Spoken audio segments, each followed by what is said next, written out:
سلام خبركم تخاتلتي تግራይ ጋርዲያንስ ንሎም ዓንቲ ዘዳለናዮም ዜናታት ናባኹም ከነብሪና ፈለማ ቀንደር ስታት ዜና ግብፂ ኣብ ልዕሊ ኢትዮጵያ ስጉምቲ ክትወስድ ከም ትኽእል ኣንፊታ ሰራዊት ትግራይ ኣብ ዝተፈላለዩ ዞባታት ትግራይ ናብ ጽርግያ ብምውጻእ መንገድታት ብምዕጻው ሰልፊ ኣካይዱ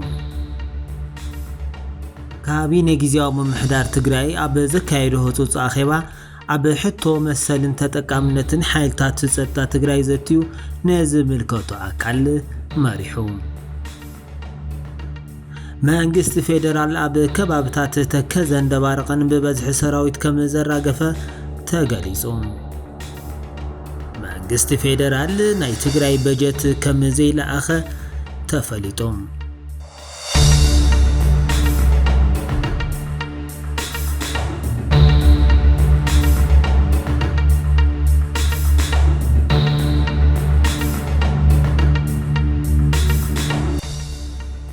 خبركم تخاتلتنا حز دمانا بزرزراتهم كنسجرينا مسانا ختصنحو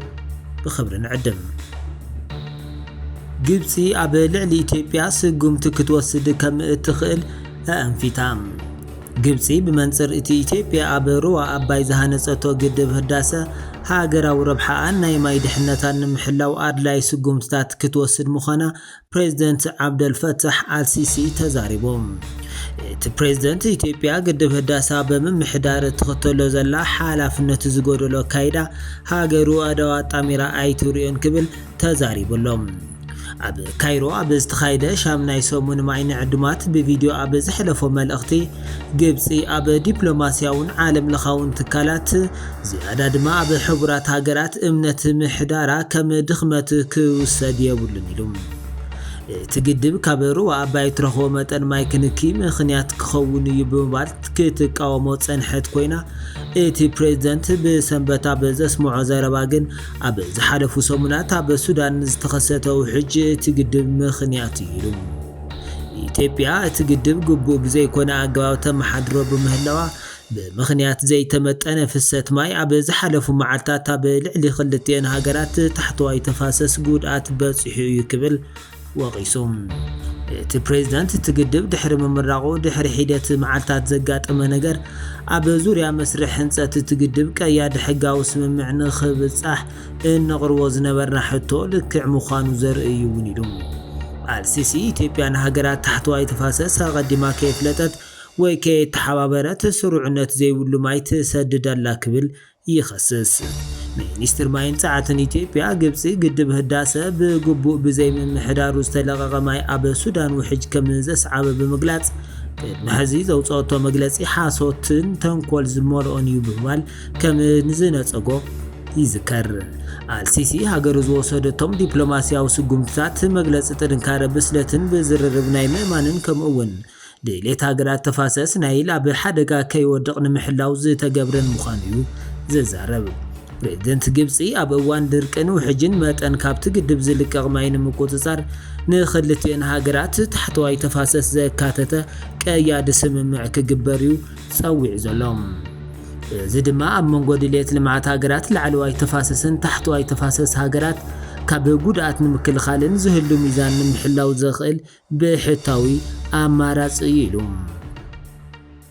بريزيدنت جبسي أبرو أباي زخون يخون بحدا وغن زوسد سقومتي أحقرا وأقباباتن سممعاتن زداخم نروحاتات تحتو تاقرات أب حدا غازقتو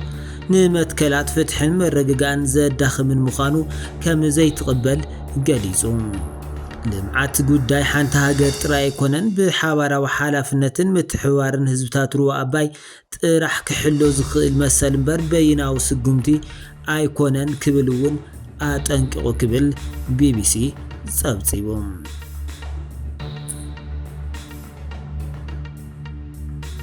سراوي تግራይ ኣብ ዝተፈላለዩ ዞባታት ትግራይ ናብ ጽርግያ ብምውጻእ መንገድታት ብምዕጻው ሰልፊ ኣካይዱ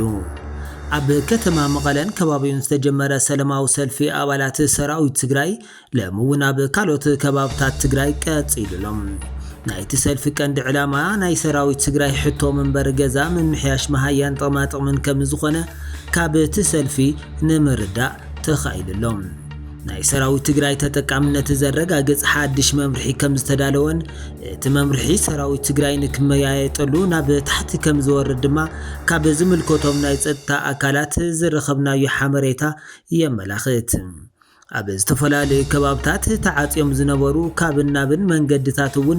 ከም ዝተኸፈቱ ዝተገለጸ ኮይኑ እቶም ዝተረፉ ዝተዓጸው መንገድታት ድማ ምስቶም ኣባላት ሰራዊት ትግራይ ብምርድዳእ ክኽፈቱ ትጽቢት ይግበር።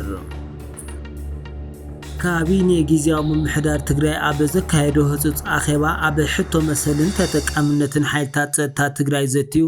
ንዝምልከቶ ኣካል መሪሑ።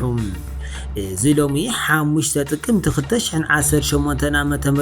ቅድሚ ደቃይቕ ብፕሬዝደንት ጊዜያዊ ምምሕዳር ትግራይ ሌተናንት ጀነራል ታደሰ ወረደ ቀሪቡ ምይይጥ ዝተገበረሉ ሕቶ መሰልን ተጠቃምነትን ሓይልታት ጸጥታ ትግራይ ካብ 2017 ዓ.ም ጀሚሩ እናተሰርሐሉ ዝመፀን ብፍላይ ካብ ሰነ 2017 ዓ.ም ድማ ነዚ ክሰርሕ ዝተጣየሸ ኮሚቴ መጽናዕቱ ዛዚሙ ዘምጽኦ እዩ ዝበሉ እቶም ፕሬዝደንት እቲ መጽናዕቲ ብላዕለዎት ሓለፍቲ ሓይልታት ጸጥታ ትግራይ ምይይጥ ዝተገበረሉን ንዝተዋሃበ መምሓየሺ ሪኢቶታት ኣካቲቱ ዝተዳለወ ረቂቕ ደንቢ ምዃኑ ሓቢሮም። ብመሰረት እቲ ብፕሬዝደንት ዝቐረበ ሕቶ መሰልን ተጠቃምነትን ሓይልታት ጸጥታ ትግራይ ብዕምቆት ዝዘተየ ካቢኔ ጊዜያዊ ምምሕዳር ትግራይ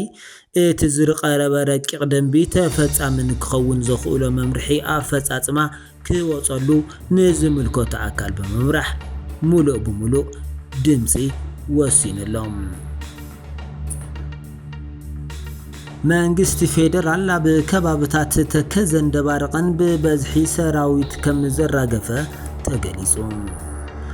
ኢትዮጵያ ምክልኻል ሃገር ኢትዮጵያ በክልል አምሓራ ማእኸሉ ደባርቕ ከተማ ብምግባር ሓድሽ ሰሜን እዝ ከም ዘጣየሸን ትኹረቱ ትግራይ ዝገበረ ምድላዋት ይገብር ከም ዘሎን ካብቲ ቦታ ዝተረኸበ ሓበሬታ የመላኽት። እዚ ከምዚ ኢሉ እናሃለወ ሰራዊት ትግራይ ንምዕራብ ትግራይ ክወርር ይኽእል እዩ ብዝብል ኣብ ከባቢ ተከዘ ብበዝሒ ሰራዊት የዳሉ ከም ዘለውን ተገሊጹሎም። መንግስቲ ፌደራል በመሰረቱ ውዕሊ ፕሪቶሪያ ግዛት ትግራይን ተመዛበልትን ከይምለሱ ዝተፈላለዩ ምኽንያታት እናደርደረ ዓንቃፋይ ኮይኑ ከም ዝጸንሐ ይፍለጥ።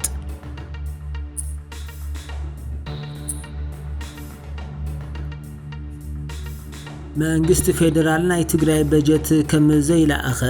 ተፈሊጡ። መንግስቲ ፌደራል ናብ ትግራይ ክለኣኽ ዝነበሮ ናይ 2018 ዓ.ም ረብዒ ዓመት በጀት ከም ዘይለኣኸን ናብ ትግራይ ዝኣቱ ነዳዲ እውን ክልከላ ይገብር ከም ዘሎን እዩ ተፈሊጡ ዘሎ። ከም ዝፍለጥ መንግስቲ ፌደራል ኣብ ዝተፈላለዩ ጊዜያት ናብ ትግራይ ዝኣቱ ሸቐጣሸቐጣትን ነዳድን ክልከላ ክገብር ዝጸንሐ እንትኸውን ናይዚ መቐጸልታ ድማ ናይ ትግራይ በጀትን ነዳድን ናብ ትግራይ ከይኣቱ ይገብር ከም ዘሎ ንምፍላጥ ተኻኢለሎም። ብወገን ትግራይ እውን መንግስቲ ፌደራል ናይ 2018 ዓ.ም በጀት ዓመት ክልእኽ ዘይምኽኣሉ ስዒቡ ኣብ ትግራይ ዝተኣከበ ግብሪ እውን ናብ ፌደራል መንግስቲ ከም ዘይለኣኹ ዝተረኸበ ሓበሬታ የመላኽት። ፌደራል መንግስቲ ውድብ ህወሓት ምስ ኤርትራ ጽምዶ ዝብል ርክብ ብምፍጣር ኣብ ልዕለይ ውግእ ንምኽፋት ምድላዋት ይገብረለው ብምባል ዝተፈላለዩ ዘይትኽክለኛ ክስታት ክልተ ግዜ ንሕቡራት መንግስታት ደብዳቤ ከም ዘተወ ይዝከር። ብመሰረት እዚ መንግስቲ ፌደራል ንሕቡራት መንግስታት ዘተወ ክስ መሰረት ዘይብሉን ዘይትኽክለኛ ምዃኑን ድማ ኣብ ዝሓለፉ መዓልታት ውድብ ህወሓት ንሕቡራት መንግስታት ኣብ ዝጸሓፍዎ ደብዳቤ ከም ዘፍለጡ ይዝከር። ዝኸበርኩም ተኸታተልቲ ትግራይ ጋርዲያንስ ንሎማዓንቲ ዝሓዝናዮም ሓጸርቲ ዜናታት ነዚኦም ይመስሉ ነይሮም። ኣብ ቀጻሊ ብኻልኦት ሓጸርትን ሓደሽትን ዜናታት ክሳብ ንራኸብ ሰላም ራዋን ንኹላትና።